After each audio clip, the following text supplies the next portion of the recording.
अब कुछ important concept जिसमें मैंने दो बातें की हैं, गोल्डन रूल और दूसरा है राज की बात। पहले गोल्डन रूल समझते हैं। गोल्डन रूल क्या है? गोल्डन रूल क्या कहता है कि business is separate and distinct from its owner. मतलब बिजनेस जो है वो बिल्कुल अलग है उसके मालिक से।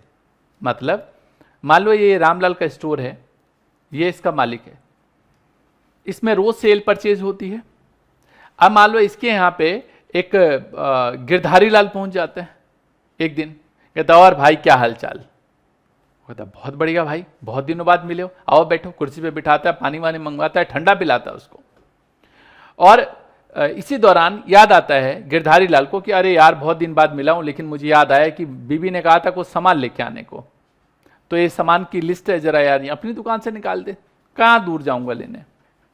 भाई सामान की सारी लिस्ट देने के बाद उसके छोटे ने सामान निकाला। ऐसा करने के बाद सामान को बैग में रखा और उसने बोला गिरधारी लाल ने कि भाई ऐसा है भाई, ये गाड़ी में रखवा दे। छोटू को बोला गया गाड़ी में रखने को। उसके बाद ऐसी दुआ सलाम हुई और बोला ठीक है भाई मिलते हैं बाद में।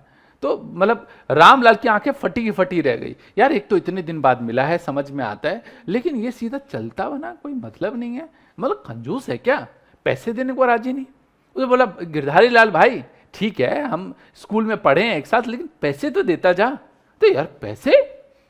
कौन से पैसे? मतलब हम दोस्त नहीं है क्या?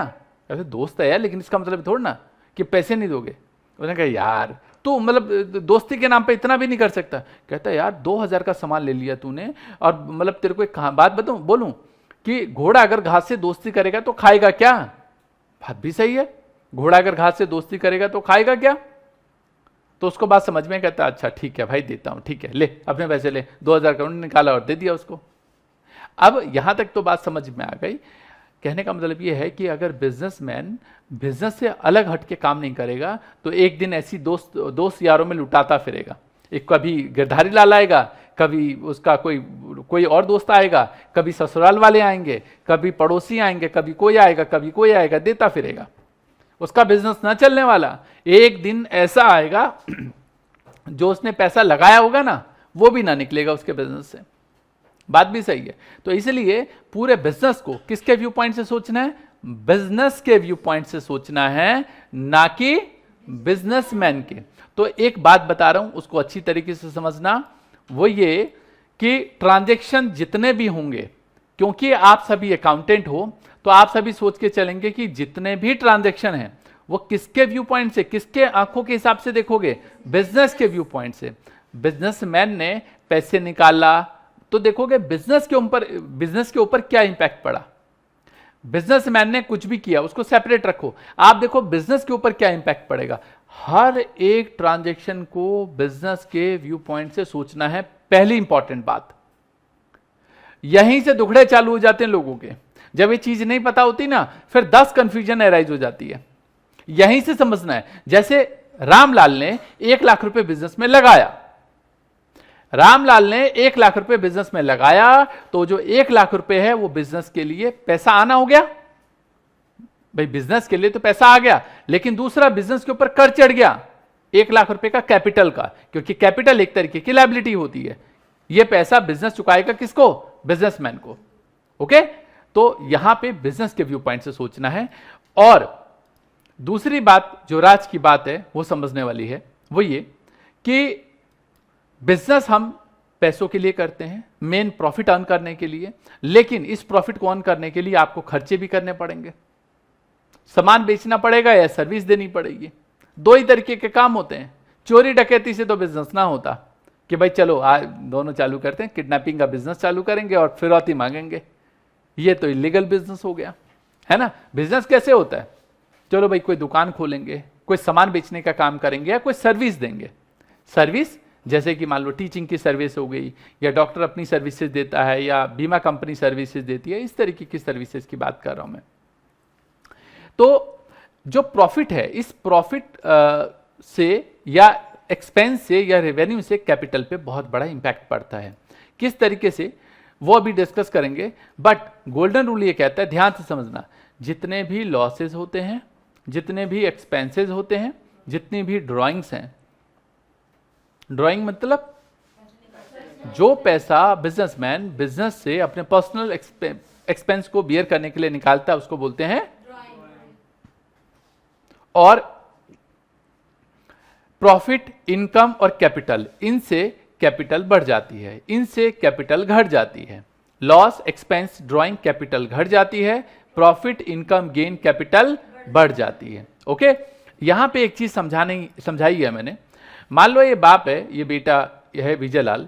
अब 10,000 रुपये भाई बेटे ने बोला कि पापा मुझे पैसे दो, मुझे बिजनेस चालू करना है। भाई पिताजी ने 10,000 रुपये दे दिए।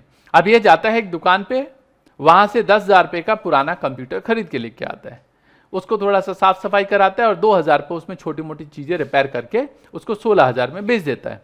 इस हिसाब से अगर मैं बोलूं कि यहां पे अगर देखोगे तो यहां पे जो सिचुएशन अराइज हुई कि 16,000 का सेल किया, 16,000 का सेल किया, उसमें से 2,000 रुपये खर्चे काट दो, 2,000 रुपये खर्चे काट दो तो कितने का हो गया?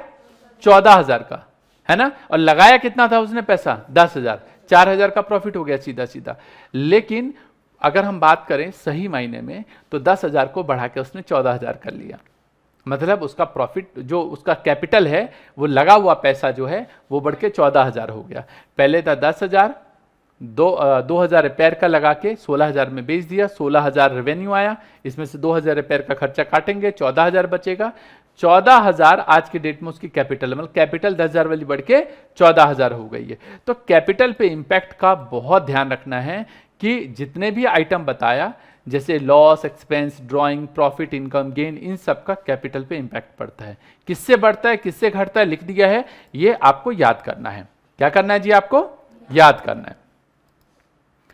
अब गोल्डन ट्रांजैक्शन, एक एक ट्रांजैक्शन को डिटेल में हम लोग पढ़ेंगे। इसी डिटेल में आपको सीखना है, समझ गए? इसी डिटेल में आपको इन सभी चीजों को अच्छी तरीके से समझना है, जैसे बता रहा हूं। आगे चल के जनरल एंट्री वाला चैप्टर यूं चुटकियों पे होगा जी, मजा आएगा।